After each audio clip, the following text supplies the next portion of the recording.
Section 1.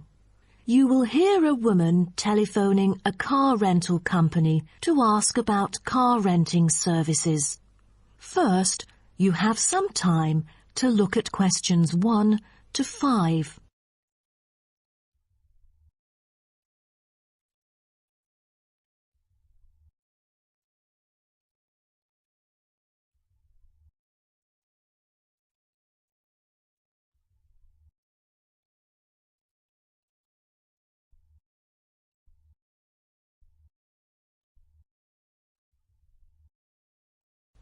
You will see that there is an example which has been done for you.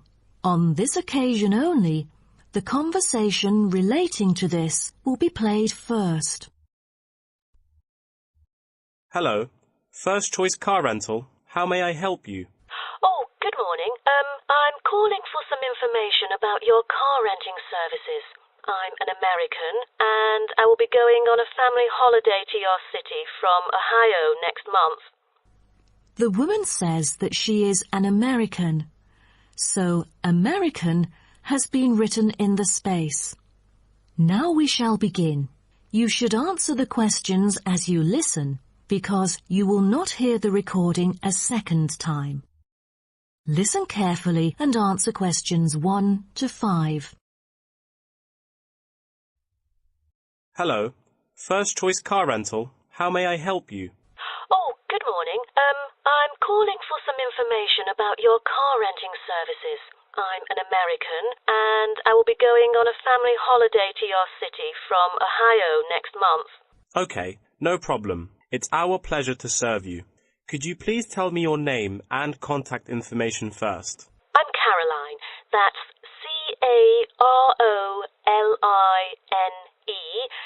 And my telephone number is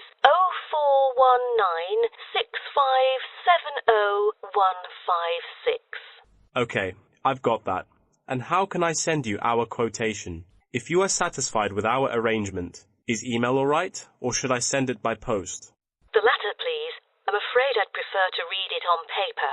That's no problem. I'm considering renting a caravan for a week, but I don't really know the price range for it, since I haven't rented any car through that method before. I think it should be within my budget of $50. You know, we have various caravans at different renting prices, according to the class of vehicle, facilities inside, mileage, etc. I'd recommend the Explorer, taking your budget into consideration, which is of good value and will cost you $39 per day. Is that okay? Of course, that's fine for me. I know the Explorer. That could save me $11 each day. You know, a family holiday will be costly. That van is perfect. I'm glad that you like it. So, do you have any particular requirements about your room in the van? How many beds are there? 1 twin bed. But there are 3 of us. My mum, daughter, and me. So, can we add another bed? No problem. For the facilities, I think a kitchen is the most important. And, of course, the stove. Before you hear the rest of the conversation, you have some time to look at questions 6 to 10.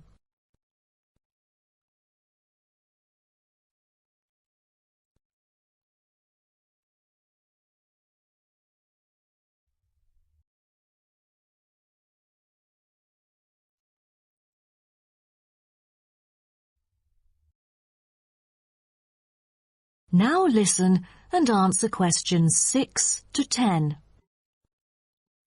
In our vans, such as Explorer, there are all the basic bedding materials you need, like pillows and blankets, as well as some equipment for daily life. And many things can be added into your room according to your needs, such as a coffee maker. Well, I need to have a heater in case it'll be cold at night, and a microwave, of course. All right, I've taken notes of all these things. Actually, all our vans should be taken from our company, which is not too far from the city centre, so we can pick you up from the centre for free. Is that okay? Oh, I'm afraid we'd better be picked up from the airport, as we are foreigners in your country and not familiar with the transport system. Is that all right? Yes, it is no problem. With that comes the information for the insurance. I need the driver's name and age. That is my daughter, Chris, who is 19, the youngest driver amongst us three.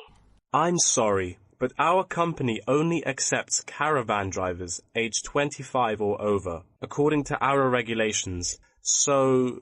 Well, that would be me, Caroline, and I'm 49 years old. And where was your driving license issued? I mean the country. I've got a license in America, but I've also got one in Australia, which is still valid. Is it better for me to register the local one from your country? Yes, that might be better. So your registration number is... That is the end of section 1. You now have half a minute to check your answers.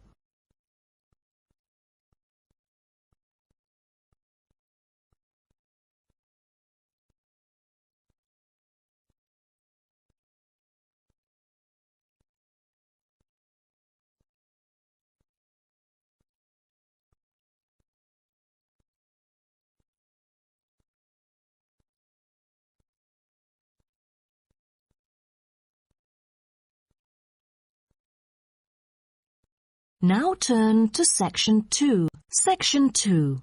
You'll hear a talk between a host and a professor called Alison Downing about cocoa beans. First, you have some time to look at questions 11 to 16.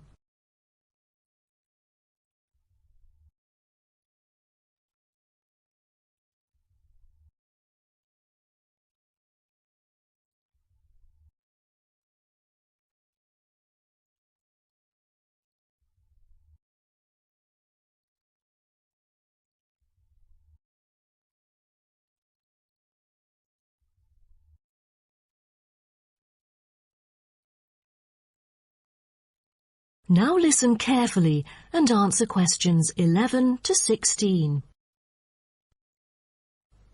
Hello and welcome to today's talk. Here with me is the famous botanist, Professor Alison Downing. So, Alison, tell us something about cocoa beans. Cocoa beans, also called cacao beans, are the primary constituent in making chocolate, grown in tropical areas in South and Central America, West Africa and Asia. The cocoa tree is often raised on small family-owned farms. When the harvested pods are opened to expose the beans, the pulp and cocoa seeds are removed and the rind is discarded. The pulp and seeds are then piled in heaps, placed in bins or laid out on grates for several days. During this time, the seeds and pulp undergo a process called sweating, where the thick pulp liquefies as it ferments. The fermented pulp trickles away, leaving cocoa seeds behind to be collected. This is when the beans are harvested, and then the bags holding them are ready to be transported. But the most important step in processing the cocoa bean is cleaning it. Once the beans are unloaded from the railroad cars, the packages are opened and then weighed by machines. Then the pods are split and the seeds or beans are covered with a sweet white pulp or mucilage. On arrival at the factory, the cocoa beans are sorted and put in a hopper to be cleaned more rigorously. The wet beans are then transported to a facility so they can be fermented and dried. They are fermented for 4 to 7 days and must be mixed every 2 days. They are dried for 5 to 14 days, depending on the climate conditions. The fermented beans are dried by spreading them out over a large surface and constantly raking them. Then the beans are ready to be roasted. Now, roasting takes place at a high temperature, and then the beans are boiled in a heated chamber. During the roasting process, the beans will be expanded and cracked. But prior to this, the beans are trodden and shuffled about using bare human feet. During this process, red clay mixed with water is sprinkled over the beans to obtain a finer colour, polish and protection against molds during shipment to factories in the United States, the Netherlands, the United Kingdom and other countries. Now, back to what I was saying. After the beans are cracked, they need to be cooled. Then the roasted beans are sealed in pockets. Before you hear the rest of the talk, you have some time to look at questions 17 to 20.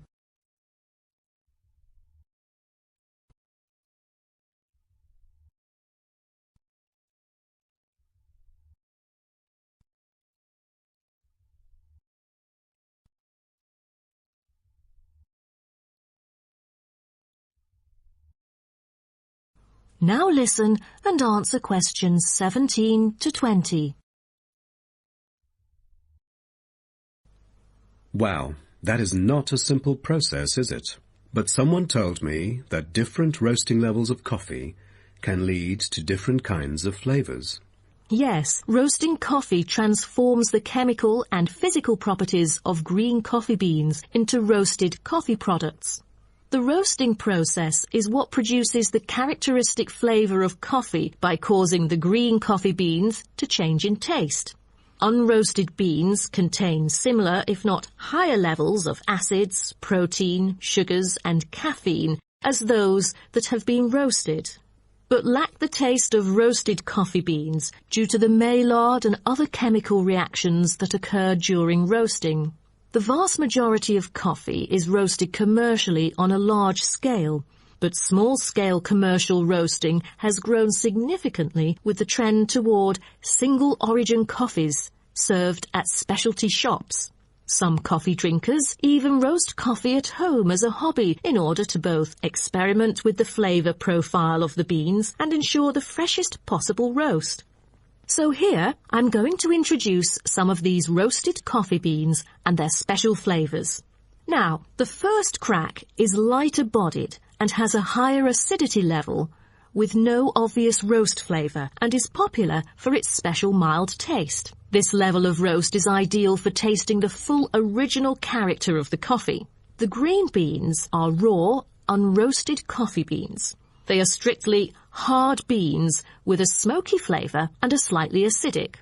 We've also got French roast, and the flavor that comes across in French roast coffee usually has more to do with the roasting process than the actual quality of the beans. By the time the beans are dark enough to qualify as French, most of their original flavor has dissipated. In its place come the flavors of caramelizing sugar, bittersweet coffee, and often a bit of chocolate. And finally, espresso smoky. That is, coffee brewed by forcing a small amount of nearly boiling water under pressure through finely ground coffee beans. Espresso is generally thicker than coffee brewed through other methods, has a higher concentration of suspended and dissolved solids, and has creamer on top. As a result of the pressurized brewing process, the flavors and chemicals in a typical cup of espresso are very concentrated. Espresso is also the base for other drinks, such as cafe latte, cappuccino, cafe macchiato, cafe mocha, flat white, or cafe americano. That is the end of section 2. You now have half a minute to check your answers.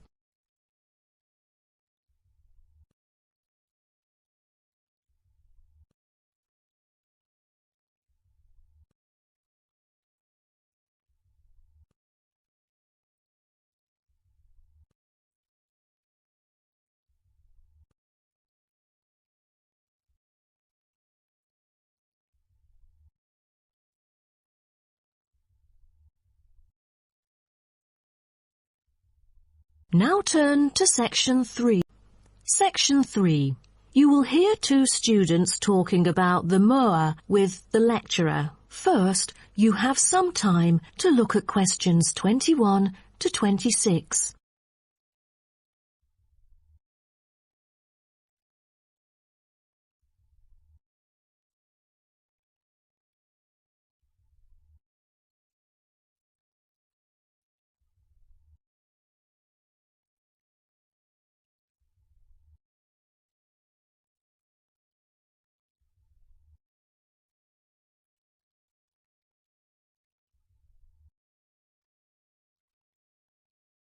Now, listen carefully and answer questions 21 to 26.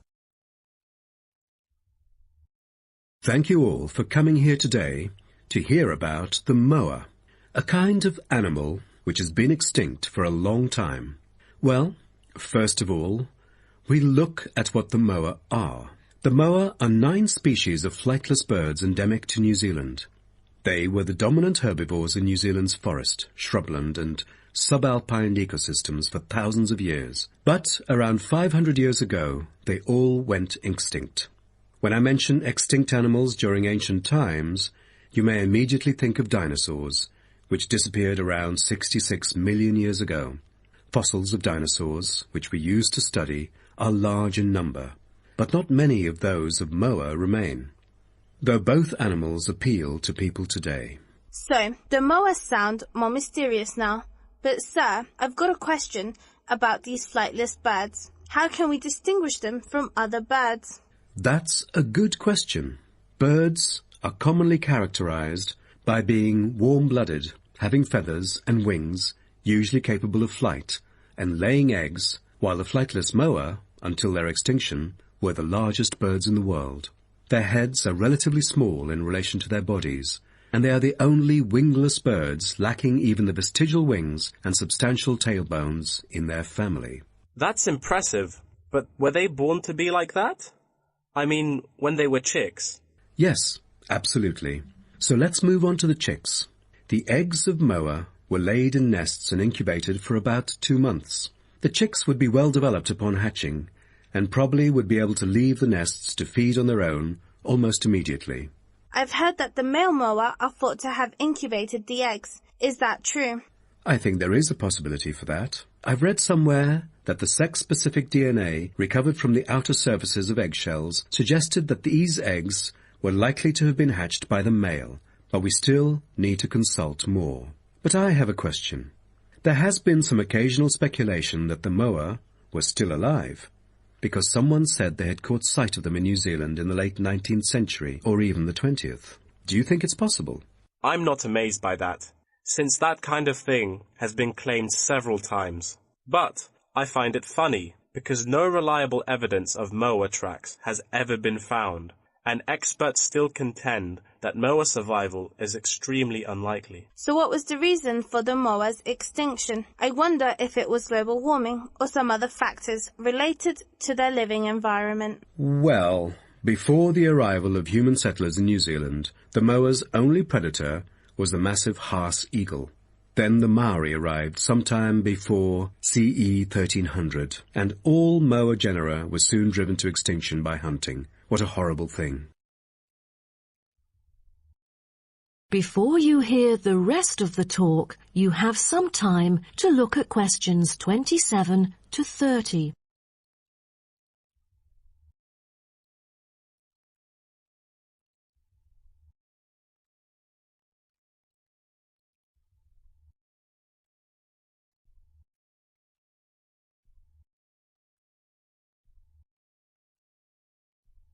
Now, listen and answer questions 27 to 30. All right.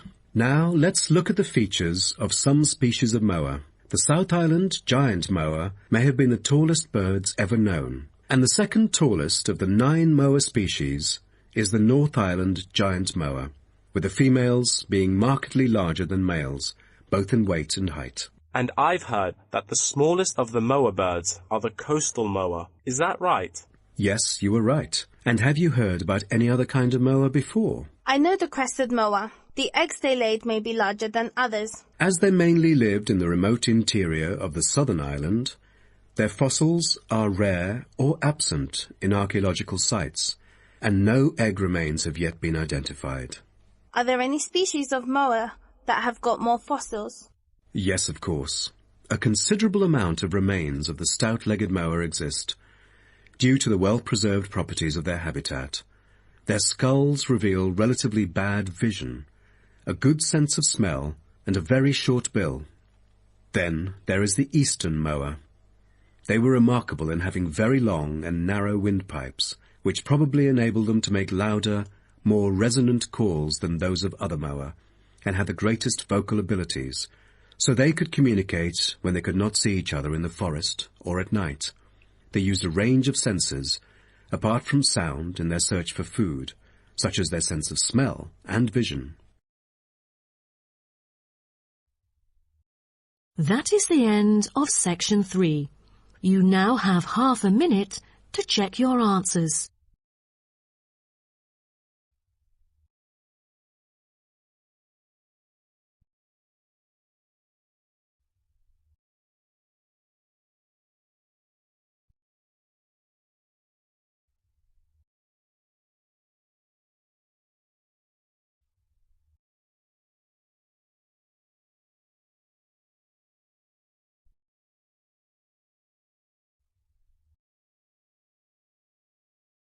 Now turn to section 4. Section 4.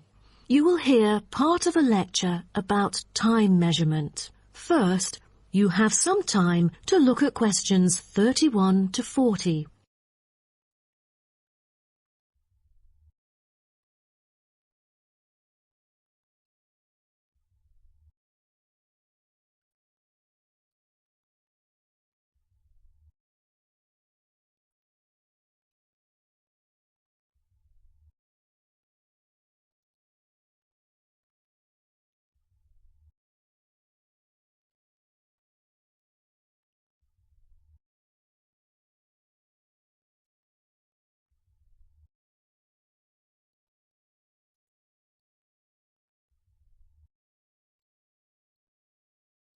Now, listen carefully and answer questions 31 to 40.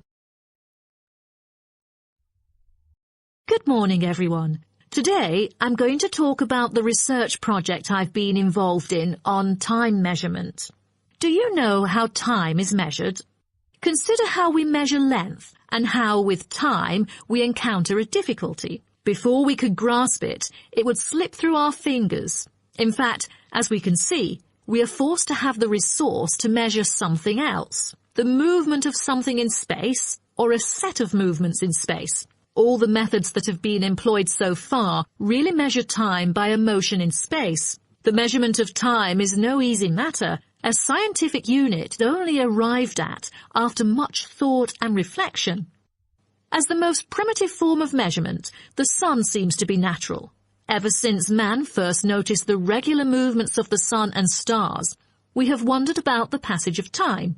Prehistoric people first recorded time according to the sun's position. To start off, let us take noon, which is when the sun is on the meridian at the highest point of its course across the heavens, and when it casts the shortest shadow. But this measurement, which was regarded as a major one in ancient times, was less important than the natural events that occurred.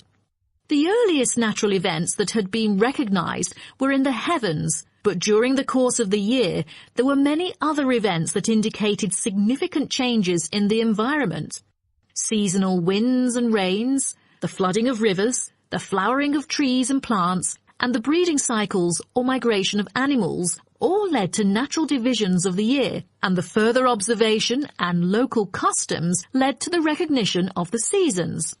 Years later, precise measurements were invented because the passage of time was extremely important for astronomers and priests who were responsible for determining the exact hour for daily rituals and for important religious festivals. Apart from the connection with religion, accurate time measurement was also related to the government, since they divided the day or the night into different periods in order to regulate work and various events. For thousands of years, devices had been used to measure and keep track of time. The current sexagesimal system of time measurement dates back to approximately 2000 BCE from the Sumerians. It was found that the earliest ancient timekeepers were mainly invented and used in Mesopotamia, where the water clock was introduced from, as well as in North Africa, especially in the area of ancient Egypt.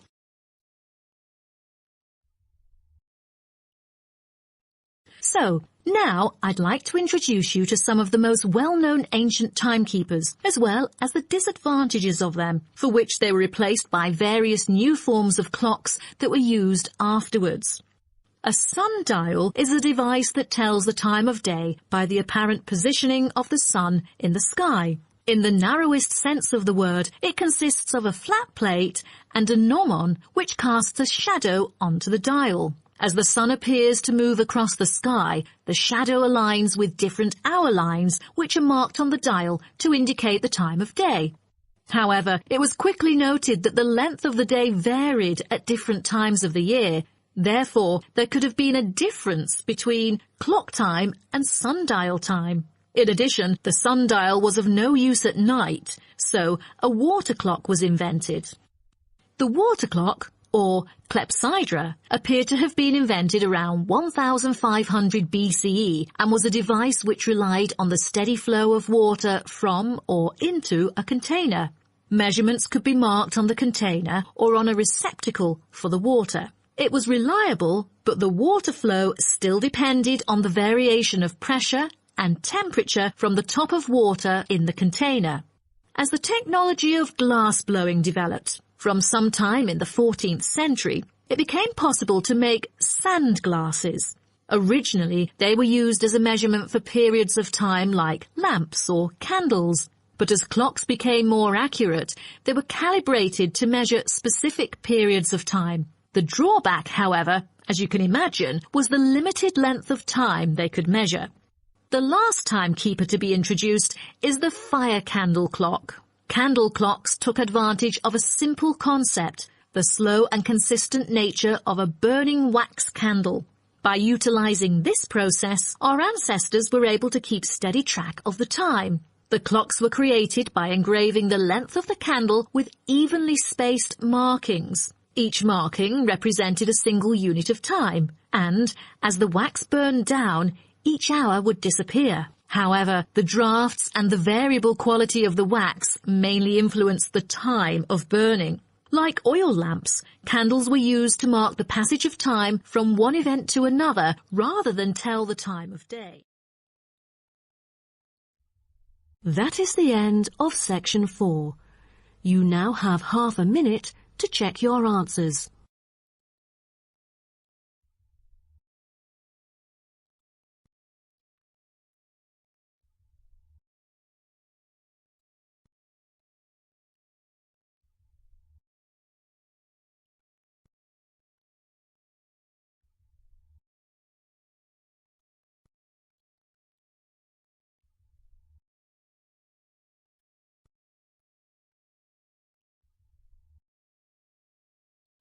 That is the end of the listening test.